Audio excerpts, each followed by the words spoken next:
Hi అండి. అందరికీ నమస్తే. శుభోదయం, సూర్యోదయం. అందరూ ఎలా ఉన్నారు? నేనైతే ఈరోజు ఎర్లీ మార్నింగే నిద్ర లేచాను. ఈరోజు మంగళవారం. ఎందుకో నా మనసు కనిపించింది ఈ పూజ చేసుకోవాలని. ఇంతకుముందు కూడా ఒకసారి చేశాను. చాలా రోజుల నుంచి అనుకుంటున్నాను కానీ ఈ రోజుటికైతే వీలు కుదిరిందనమాట. అదేంటి అనేది మీ అందరితో షేర్ చేస్తాను. చాలా మంచి సింపుల్ రెమెడీ. ఎటువంటి పెద్ద పెద్ద స్తోత్రాలు, పూజలు, కండిషన్స్ అనేటివే లేకుండా పిల్లల నుంచి పెద్దవాళ్ళ వరకు ప్రతి ఒక్కరూ మీకు ఏ సమస్య ఉన్నా చేసుకోవచ్చు. ఇది కుజుడికి సంబంధించినటువంటి పూజ అన్నమాట. ఒక రాహుకాలంలో మనం దీపం పెడితే లేదా కుజానుగ్రహం వల్ల ఉన్నటువంటి దోషాల వల్ల సంబంధాలు సరిగ్గా కుదరక ఉద్యోగంలో కూడా మనకి ఇబ్బందులు అనేటివి ఎదురైనప్పుడు ఈ పూజను కనుక మీరు ఒక్కసారి కనుక చేసుకొని చూస్తే మార్పు 9 వారాల లోపలే మీకు సమస్యకు పరిష్కారం అయితే దొరుకుతుంది. అంత మంచి పూజ అనమాట. ఎన్నో వరాలనిచ్చేటటువంటి కల్పవృక్షం. ఆ తల్లి కల్పవృక్షం అని తలుచుకున్నంతనే మన లోపల ఉన్నటువంటి ఎన్నో దుర్గుణాలు అనేటివి నాశనం అవుతాయని పురాణాల్లో కూడా చెప్పబడింది. అంతటి కల్పవృక్షం యొక్క దీపాన్ని మనం ఇంట్లో పెట్టుకొని ప్రతి మంగళవారం కనుక మనం 9 వారాలు ఈ సింపుల్ ప్రాసెస్లో కనుక పూజించినట్టయితే అద్భుతం జరుగుతుందండి. కానీ దీనికి ఉండాల్సిందల్లా భక్తి నమ్మకం విశ్వాసం ఉన్నప్పుడే మనం ఏదైనా సాధిస్తామని గుర్తుంచుకోవాలి. అయితే ఈ పూజ ఏంటి అంటే చక్కగా ఒక ఇత్తడి ప్లేట్ తీసుకోండి. మరి మా దగ్గర కల్పవృక్షం దీపం లేదు, మేము కొనుక్కోవాలా, మేము ఎక్కడి నుంచి తెచ్చుకోవాలి అనేవాళ్ళు ఉంటారు. దానికోసం కూడా ఒక సెకండ్ రెమెడీ చెప్తాను. కానీ మొట్టమొదటగా అయితే నేను చేసే ప్రాసెస్ని మీ అందరితో షేర్ చేసుకుంటాను. అయితే కల్పవృక్షం దీపం అంటే కామధేనువు, కల్పవృక్షం ఇవన్నీ కూడా మనకు సముద్రంలో క్షీరసాగర మదనంలో రాక్షసులు దేవతలు సంహారం చేస్తూ చిలికినప్పుడు బయటపడ్డవి. వాటిని తలుచుకున్న, వాటి గురించి మనం జపం చేసిన, వాటిలో ఉన్నటువంటి శక్తి మన కోరికకు బలంగా మారి మన సమస్యలన్నీ కూడా తీరుస్తుందని చెప్తారు. మరి అలాంటి కల్పవృక్షం యొక్క దీపము నేనైతే ఇది అమెజాన్లో తీసుకున్నానండి. 3 years అయింది. ఇది నేను 3వసారి అనమాట చేసుకోవడం. సో మీ అందరికి కూడా చేద్దాము అనేసి నేను ఈ వీడియో చేస్తున్నాను. అయితే ఇది ఆల్మోస్ట్ 1300 ఏమో పడింది నాకు అప్పుడు. ఇప్పుడైతే 800 కూడా కొంచెం స్మాల్ సైజ్ కూడా దొరుకుతుంది. ఈ పూజకు ఆవు నెయ్యి, 5 తమలపాకులు, ఒక ఇత్తడి కానీ రాగి కానీ లేదా వెండి కానీ ప్లేట్ మీద తీసుకోవచ్చు. స్టీల్ తప్ప ఏ ప్లేట్ అయినా తీసుకోవచ్చు.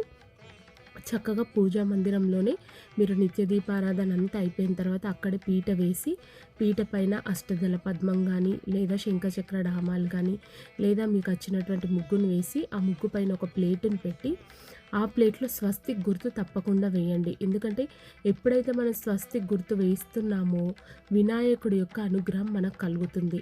వినాయకుడికి పూజించిన ఫలితం కలగడంతో మీరు ఏ కోరిక కోసమైతే సంకల్పించుకున్నారో అది నిర్విరామంగా మీకు ఆటంకాలు లేకుండా జరిగిపోతుందన్నమాట. అయితే ఆ ప్లేట్ పైన స్వస్తిక్ గుర్తు రాసి 5 తమలపాకులు పెట్టుకోండి. ఆ తర్వాత శుభ్రంగా కడిగినటువంటి కల్పవృక్ష దీపం అంటే చెట్టు కింద దీపం ఉంటుంది. పూర్వం ఇప్పుడు కొన్ని వృక్షాలు చూడండి మనకు దేవుళ్ళు ఇచ్చినవి. ఇప్పుడు పారిజాత వృక్షము, రావి, వేప ఇవన్నీ దేవతల కాలం నుంచి ఉన్నటువంటి మేడి చెట్టు, జువ్వి చెట్టు ఇవన్నీ కూడా మహిమ గల వృక్షాలు. దాంట్లో ఈ కల్పవృక్షం కూడా పురాణాల్లో ఇతిహాసాల్లో వినడమే కానీ స్వయంగా ఎవరు చూడలేదు. ఇప్పటికీ ఇది ఉన్నటువంటి ఆనవాళ్ళు ఉన్నాయి. కానీ బాగా ఋషులు మునులు ఈ చెట్టు కింద కూర్చొని తపస్సు చేసిన లేదా ఇష్టదైవాన్ని తలుచుకొని ధ్యానం చేసిన వాళ్ళు ప్రసన్నమయ్యేవారట. అంతటి శక్తి గల చెట్టు ఈ కల్పవృక్షం. అయితే ఎక్కడో కల్పవృక్షం ఉంటే ఇలా చెట్టు రూపంగా మనం పెట్టుకొని పూజిస్తే మనకు అనుకున్న కోరిక తీరడం ఏంటి అనే సందేహం కూడా మీలో రావచ్చు.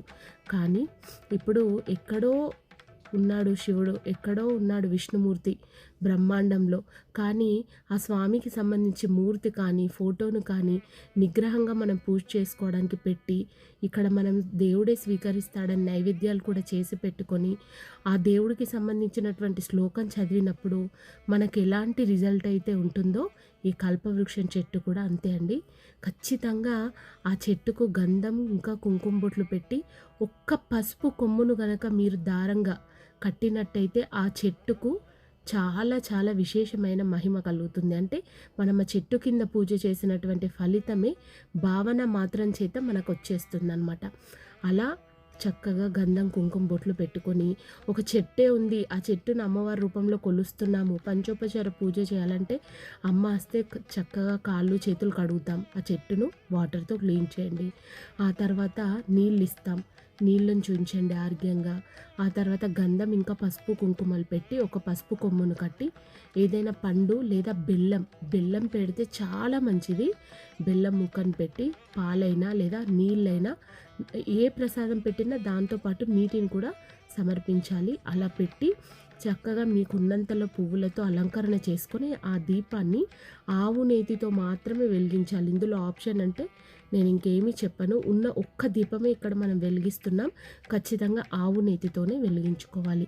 ఇక పూజా సమయం అంటే మీరు సాయంత్రం అయినా చేసుకోవచ్చు, మంగళవారం ఉదయం అయినా చేసుకోవచ్చు.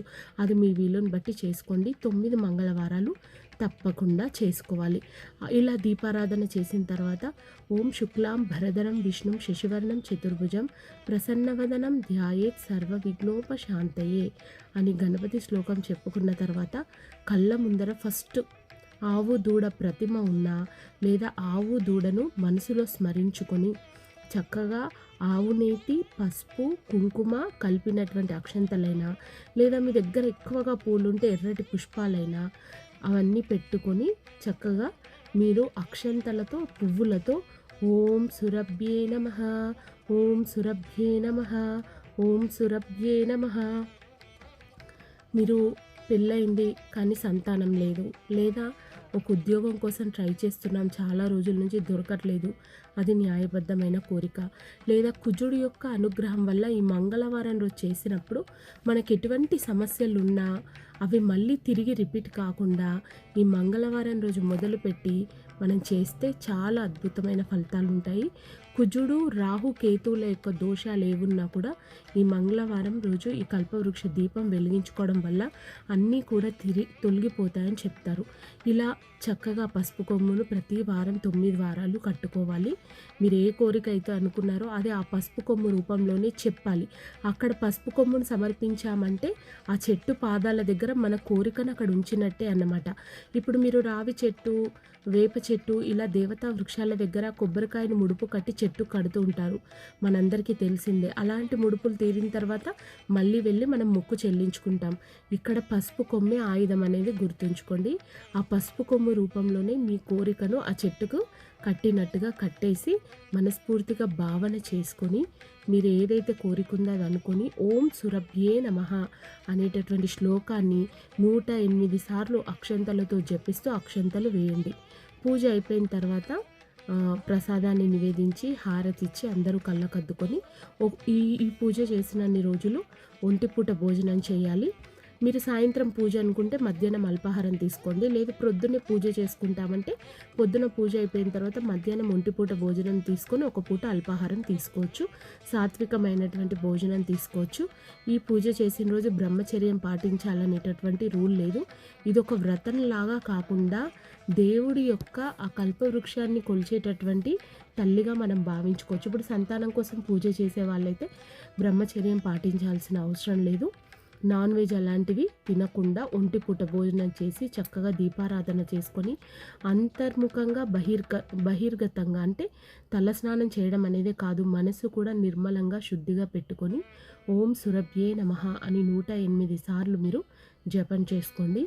ఈ పూజ గనక మీరు ఇలా జపం చేసుకున్న తర్వాత మీరు ఏదో ఒక రూపంలో మీ ఇంటికి ఖచ్చితంగా ఆవు అనేది రావడం జరుగుతుంది. నేను చేసినన్ని రోజులు ప్రతి వారము నాకు ఆవు అనేది కనిపించింది. అంటే మీరు బయటకు వెళ్ళినప్పుడైనా కనిపించవచ్చు, లేదా మీ ఇంటి ముందరికైనా రావచ్చు. ఆవుకు తప్పకుండా ఒక పావు కేజీ బెల్లాన్ని ఖచ్చితంగా ఒక పావు కేజీ బెల్లాన్ని మీరు ఆవుకు సమర్పించాలి. అలా ఆవుకు సమర్పిస్తూ ఈ శ్లోకం చదువుకుంటూ కల్పవృక్షం దీపం పెట్టుకొని ఒక 9 వారాలు గనక మీరు మనస్ఫూర్తిగా చేస్తే ఖచ్చితంగా మీకు 9 వారాల్లో అనుకున్న కోరిక నెరవేరుతుంది. చిన్న ఉద్యోగంలో ఉన్న వాళ్ళు పెద్ద ఉద్యోగంకి వెళ్తారు. కుజదోషం ఉన్నా లేదా ఇంకెలాంటి సమస్య ఉన్నా పెళ్లి సంబంధం కుదరలేని వాళ్ళు తప్పకుండా పెద్ద పెద్ద పండితులను కలిసి పూజలు చేసే కన్నా ఈ పూజను ఒక్కసారి మీరు ట్రై చేయండి. తప్పకుండా మీకు మంచి సంబంధం అయితే దొరుకుతుంది. అయితే మా దగ్గర ఇలాంటి దీపం లేదు, ఏం చేయాలనుకుంటే ఎన్నో పరిష్కారాల కోసం, సమస్యల కోసం పండితుల దగ్గర కానీ మంచి జరుగుతుందంటే ఎన్నో ఖర్చు చేస్తాం. అలాంటప్పుడు ఒక 1000 రూపాయల లోపల అమెజాన్లో కనుక మీరు కల్పవృక్ష దీపం అని సెర్చ్ చేస్తే తప్పకుండా దొరుకుతుంది. ఇలా పసుపు కొమ్ము కట్టి ఒక్కసారి పూజ చేసి చూడండి, మార్పు ఎలా ఉంటుందో మీకే తెలుస్తుంది.